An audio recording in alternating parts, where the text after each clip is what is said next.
So verse 6, the first verse, it talks about breaking the yoke.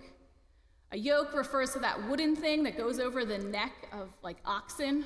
Maybe if you played Oregon Trail in the 90s, you know what a yoke is. Sometimes it breaks and you have to get a new one, and that's a bad thing when it breaks. A yoke is connected here for Isaiah to things that might control us or hold us back. A yoke is what holds us back. Isaiah in verse 6, Isaiah says the worship God requires is that we break the yoke that oppresses. And then 3 verses later, Isaiah loops back again to this yoke idea. Only this time there's another nuance added. Like I said, Hebrew poetry works by restating things. It sounds like it's repeating it, but it's deepening meaning as it does that. So what does it say here? If you remove the yoke from among you, so not just the yoke outside, not just the yoke elsewhere, but among you. And then it goes on, if you remove the pointing of the finger, the speaking of evil. So here, these instructions to get rid of the yoke, here it's not just about other people's yoke so much as your own. It can be much easier to point the finger at someone else than at ourselves. That's why Jesus says, take the plank out of your own eye before you go and look at the speck in your neighbor's eye. Take the plank out of your own eye. And all of this comes right before the verse 10, about offering food to the hungry and satisfying the needs of the afflicted. The part about removing the yoke and removing the pointing of the finger, that comes first. Maybe that's because it is really hard to satisfy other people's needs when you are finger pointing or speaking badly or basically yoked up yourself, carrying around a yoke, all those judgments of yourself and of other people that keep you captive and hold you back. All of those things yoke us. They yoke me, my judgments of myself and of others. And Isaiah here says, look at those things. The problems here that Isaiah is naming, they're partly those societal things, like people not having enough food to eat, not having places to live, people being captive. But also Isaiah says there's stuff inside us to look at too. That's why confession has such an important place in our tradition, in Christian tradition. I think often confession gets a bad rep, but ultimately, it is less about feeling guilt or being made to feel bad about ourselves, and it's more about a freedom that comes from naming what is human in us, shining the light of awareness on it, and then we can see ourselves more clearly. We can see our need for God more clearly. We can invite God's response more clearly.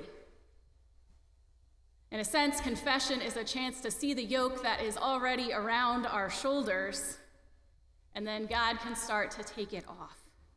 But that yoke's going to stay there unconscious to us if we aren't willing to acknowledge that it's there. So a first gem that I see in this passage is Isaiah inviting us to see the yoke that's ours, to see that we have to look at ourselves and at things that we might want to hide from, things we might want to avoid, whether it's our own stuff or whether it's other people's pain that sometimes feels like it is too much to take in, like it is too much to witness, like it's too much to bear. Creating justice and joy, it has external elements, and also it has internal ones, which of course is not about getting it all right, but it's about doing the work. It's about looking inside, saying, what holds me back? So in breaking the yoke and feeding people and not turning away from our kin and not pointing fingers and not speaking evil and caring about other people's needs, in all of this, what is it that happens?